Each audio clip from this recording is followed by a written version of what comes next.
Typing coaching centre में विजय का पहला दिन था। वह अपनी सीट पर बैठा टाइप सीखने के लिए नियमावली पुस्तिका पढ़ रहा था। तभी उसकी निगाह अपने केबिन के गेट की तरफ गई। कजरा रे नैनों वाली एक सांवली लड़की उसके केबिन में आ रही थी।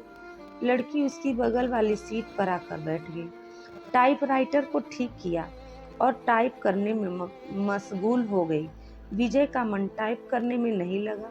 वह किसी भी हालत में लड़की से बात करना चाह रहा था। वह टाइपराइटर पर कागज लगाकर बैठ गया और लड़की को देखने लगा। लड़की की उंगलियां टाइपराइटर के कीबोर्ड पर ऐसे पड़ रही थी जैसे हारमोनियम बजा रही हो। क्या देख रहे हो? थोड़ी देर बाद लड़की गुस्से से बोली, आपको टाइप करते हुए देख रहा हूँ। यहाँ क्या करने आए हो? टाइप सीखने? ऐसे सीखोगे? लड़की के स्वर में तल्खी बरकरार थी। मेरा आज पहला दिन है, इसलिए मेरी समझ में कुछ नहीं आ रहा है।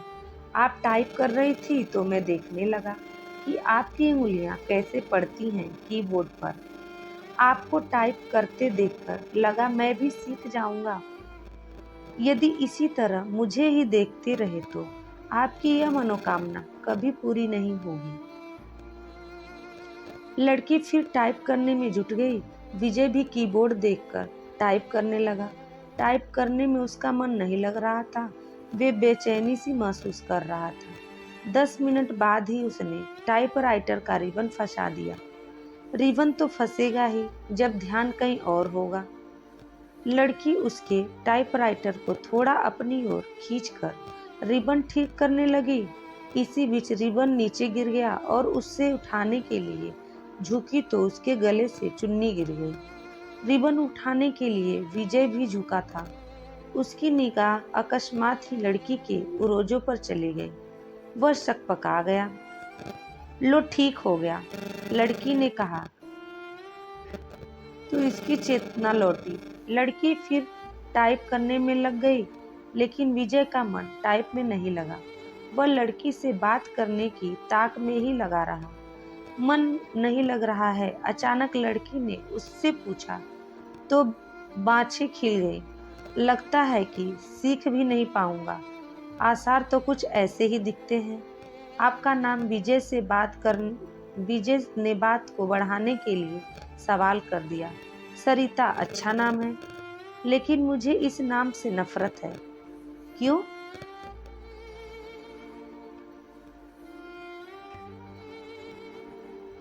कोई एक कारण हो तो बताइए।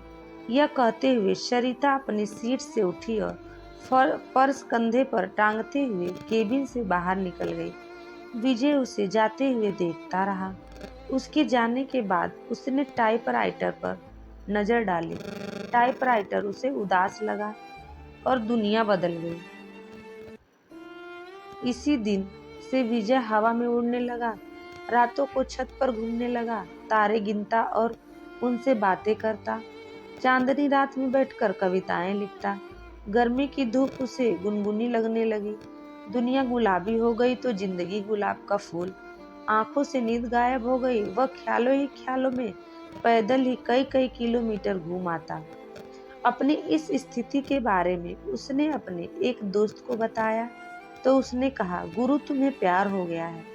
दोस्त की बात सुनकर उसे अच्छा लगा। अगले दिन विजय ने सरिता से कहा कि आप पर एक कविता लिखी है, चाहता हूँ कि आप इसे पढ़ें। यह भी खूब रही। जान न पहचान तू मेरा मेहमान। कितना जानते हो आप मुझे? जो भी जानता हूँ उसी आधार पर लिखा हूँ। सरिता उसकी लिखी कविता पढ़ने लगी। सरिता, कल कल करके बहने वाली जलधारा लोगों की प्यास बुझाती, किसानों के खेत को सींचती, राह में आती और बहुत बाधा फिर भी मिलती है सागर से। उसके प्रेम में सागर साहिल पर पटकता है सिर। उनके प्रेम की प्रगाढ़ता का प्रमाण पूर्णमासी की रात में उठने वाला ज्वार भाटा। सरिता है तो सागर है। सरिता के बिना रेगिस्तान हो जाएगा। सागर सागर के प्रेम में सरिता लांघती है पहाड़, पठार और मानव निर्मित बाधाओं को। कविता के नीचे उसने विजय की जगह सागर लिखा था। सरिता ने उसे देखा और कागज विजय की तरफ बढ़ा दिया। विजय ने कहा कि मैं चाहता हूँ कि आप इसे टाइप कर दें, इसे छपने के लिए भेजना है। सरिता कुछ नहीं बोली, कागज को सामने रखकर टाइप करने लगी। विजय उसे देखता रहा। इस बात का आभास सरिता को भी था कि विजय उसे देख रहा है, लेकिन उसने कोई विरोध न करने के बजाय पूछा कि आप कवि हैं? बनने की कोशिश कर रहा हूँ। कवि भगोड़े होते हैं, सरिता ने उसकी ओर देखते हुए कहा। उसकी इस टिप्पणी से विजय सकपका गया। कवि अपने सुख के लिए कविता रचता है। रचते समय वह कविता के बारे में सोचता है। उसके बाद वह कविता को उसके हाल पर छोड़ देता है। कविता जब संकट में होती है तो कवि कविता के पक्ष में खड़ा नहीं होता। यह आप कैसे कह सकते हो? मैं समझती हूँ कि जिंदगी भी एक कविता है। मेरी जिंदगी एक कविता है। मेरी जिंदगी मुझे अच्छी नहीं लगती, इसलिए कविता भी मुझे अच्छी नहीं लगती। अरे वाह, आप तो कवि हैं। अभी आपने जो कहा वह कविता है। कविता नहीं, कविता का प्रलाप है, उसकी वेदना है।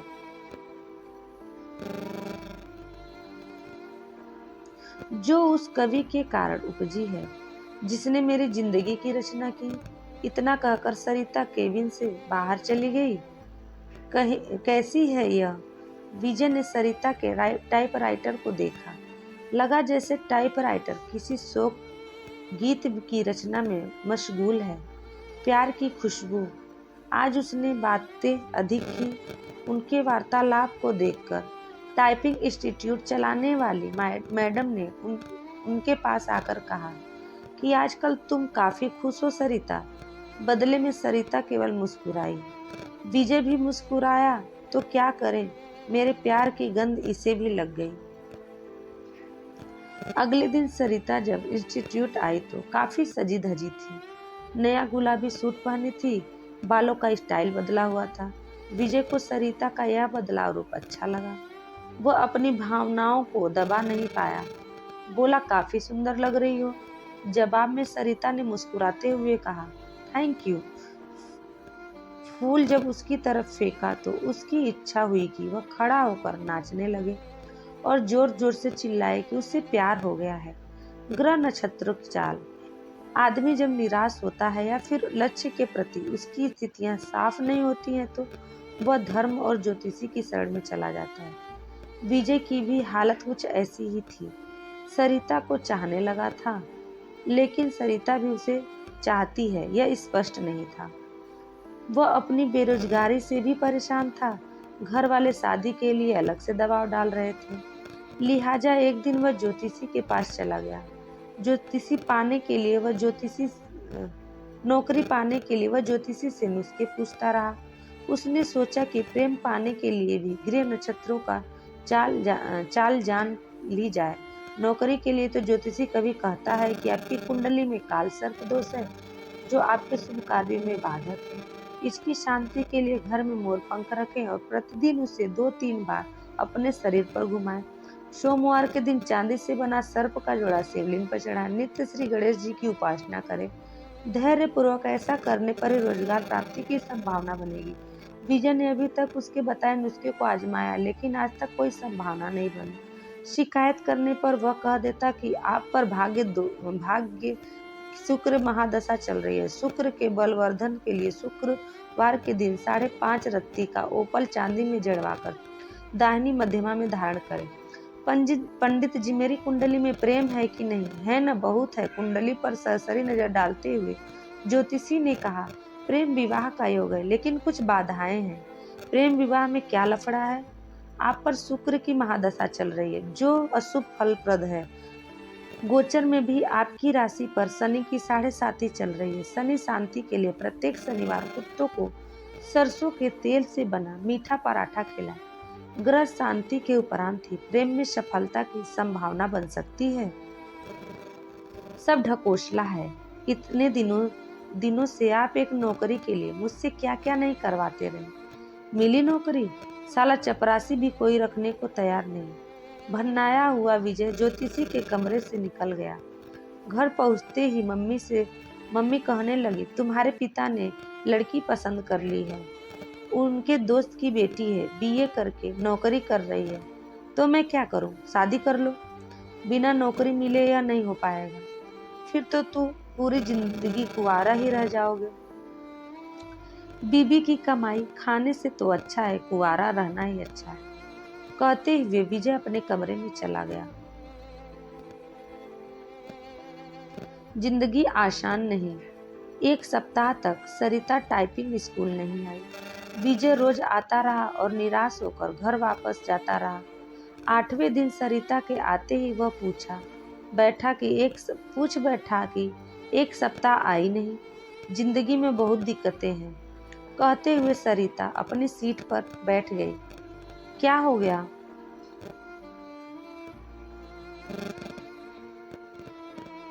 मेरी बहन जो बीए कर रही है किसी लड़के के साथ चली गई। दोनों बिना शादी के ही एक साथ रह रहे हैं। ऐसा क्यों किया? उसका कहना है कि यदि वह ऐसा न करती तो उसकी शादी ही नहीं हो पाती। मतलब?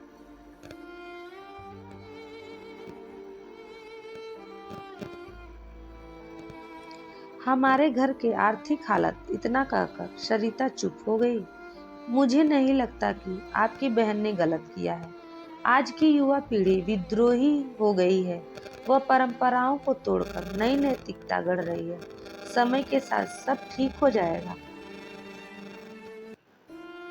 पर माँ तो नहीं समझती। हाँ, उनके लिए समझना थोड़ा मुश्किल है, लेकिन आजकल सब चलता है। हमारा समाज बदल रहा है। बिना शादी के एक साथ रहना पश्चिमी परंपरा है, लेकिन अब ऐसा हमारे यहाँ भी होने लगा है। हाँ, बैठकर सपनों के राजकुमार का इंतजार करने से तो बेहतर ही है न कि जो हाथ थाम ले उसके साथ चल दिया जाए। चाहे 4 दिन ही सही, जिंदगी में बाहर तो आ जाएगी। विजय को लगा कि कह दे कि फिर तुम मेरे साथ क्यों नहीं चलती, हम शादी कर लेते हैं, पर वह कह नहीं पाया। जानते हो, मेरी एक बहन 12वीं में पढ़ रही है। उसका भी एक लड़के से प्रेम चल रहा है। वे दोनों एक दूसरे से शादी करने को तैयार हैं। अगले साल बालिग होते ही शादी कर लेंगे। विजय के मन में आया कि कह दे कि अच्छा ही है, वह अपने आप पर खोज ले तो तुम्हें परेशानी नहीं होगी। वैसे भी 5,000 रुपए की नौकरी में तुम कौन सा राजकुमार उन्हें दे दोगी। अच्छा है कि वह अपने अपने प्रेमियों के साथ भाग जाएं। बातों बातों में एक दिन सरिता ने उसे बताया था कि उसके पिता की मौत हो चुकी है और वह 3 बहन है। उसका कोई भाई नहीं है। बहनों में वही सबसे बड़ी है। वह एक ऑफिस में काम करती है। उसे 5,000 रुपये मासिक वेतन मिलता है। दूसरी जगह काम पाने के लिए टाइपिंग सीख रही है। विजय को अपने एक दोस्त के साथ घटी ऐसी घटना की याद आ गई। उसके दोस्त की एक बहन अपनी बड़ी बहन के आधेड़ से ब्याह देने के बाद प्रेमी के साथ भाग गई। इसके बाद उसका दोस्त गुस्से में उबर रहा था। तब विजय ने कहा था कि शांत रहो यार, वे दोनों जहाँ हो खुश रहें। उसने जो किया अच्छा ही किया। तुम कौन सा उसे राजकुमार से ब्याह देते? आखिरकार जिंदगी उसकी ही है, जीना उसे है, इसलिए निर्णय भी उसे ही लेना चाहिए। दोस्त के बड़े भाई ने भी विजय की बात पर समर्थन किया, लेकिन थोड़ा दार्शनिक अंदाज में कहा था कि होनी को यही मंजूर था। मैं भी सोचती हूँ कि एक बहन ने जो किया ठीक ही है, दूसरी जो करेगी वह भी अच्छा ही है। जीवन यदि संघर्ष है तो करो। प्रेमी से पति बना व्यक्ति भी धोखा दे सकता है, जीवन नरक बन सकता है, और माता पिता का खोजा राजकुमार भी यही करता है। लेकिन माँ नहीं मानती, सोचती है बहुत है और तबीयत खराब कर लेती है। पुराने जमाने की है ना। हद तो यह हो गई है कि मुझसे कहने लगी कि तू किसी के साथ भाग जा। मैं इस हालत में छोड़कर किसके साथ रो पड़ी सरिता। विजय की समझ में नहीं आया कि वह क्या कहे और क्या करे। स्थिति को सरिता समझ गई तो खुद पर काबू किया और फिर से टाइप करने लगी। 10 मिनट बाद सरिता उठी और बिना बोले ही चली गई। विजय की इच्छा हुई कि उसके पीछे पीछे चला जाए, लेकिन वह बैठा रहा। उसे जाते देखता रहा। मूसलाधार बारिश में बिजली का गिरना, आसमान में काले बादल घिराए थे। इस कारण परिवेश में अंधेरा पसर गया था। रह रहकर आसमान में बिजली चमकती और बादल गरजते। ऐसे मौसम में भी विजय टाइपिंग स्कूल जाने के लिए तैयार हो गया। वह सरिता से मिलना चाहता था। जब वह घर से निकला तो बूंदाबांदी शुरू हो चुकी थी। फिर भी वह तेज कदमों से टाइपिंग स्कूल की तरफ बढ़ने लगा। कुछ ही दूर गया होगा कि बारिश तेज हो गई। सड़क पर चल रहे लोग भागकर किसी छांव में खड़े हो गए, पर वह अपनी मस्ती में भीगता हुआ चलता रहा। इंस्टीट्यूट पहुंचकर उससे पता चला कि सरिता नहीं आई है। इतनी बारिश में आने की क्या जरूरत थी? मैडम ने विजय से कहा, आप नहीं समझेंगी, सब समझती हूँ, लेकिन अब सरिता यहाँ कभी नहीं आएगी। क्यों? आपको कैसे पता? उसका फोन आया था। उसने कहा है कि यदि आप आओ तो बता दूं। वह कभी नहीं आएगी। विजय की आवाज किसी कुएं में से आती लगी। विजय टाइपिंग स्कूल से बाहर आया। बाहर मूसलाधार बारिश हो रही थी। जैसे ही उसने नीचे की ओर कदम रखा, जोर से बिजली चमकी और बादल गरजने लगा। विजय संज्ञा शून्य सा भीगता हुआ घर की तरफ चल पड़ा।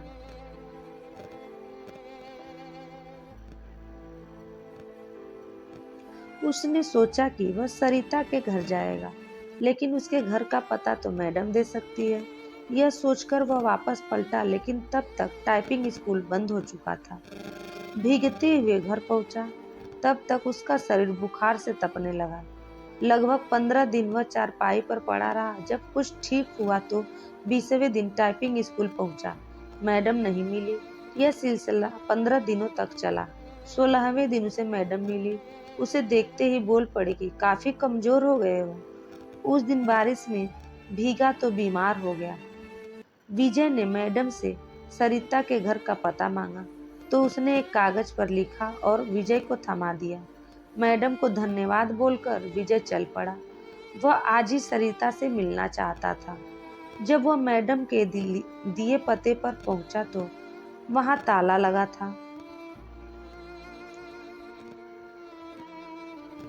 पड़ोसियों से पूछने पर पता चला कि सरिता यही रहती थी, लेकिन अब मकान बेचकर चली गई। कई लोगों से पूछने के बाद भी विजय को उसका नया पता नहीं मिला। निराश होकर वह घर लौट आया। सरिता के इस व्यवहार से उसे काफी धक्का लगा। उसे कुछ समझ नहीं आ रहा था कि सरिता ने ऐसा क्यों किया। वह सरिता की याद में कविताएं लिखने लगा। एक दिन उसने एक सपना देखा। उसके भावों को कविता के रूप में कागज पर लिखा।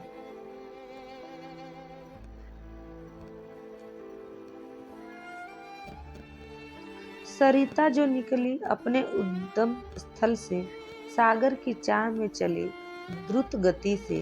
सामने आ गया पहाड़। टकराने के बाद बादल लिया अपना मार्ग।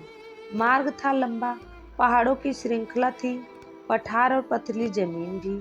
आदमी भी खड़ा था, फावड़ा के लिए, बांध बनाने को तत्पर।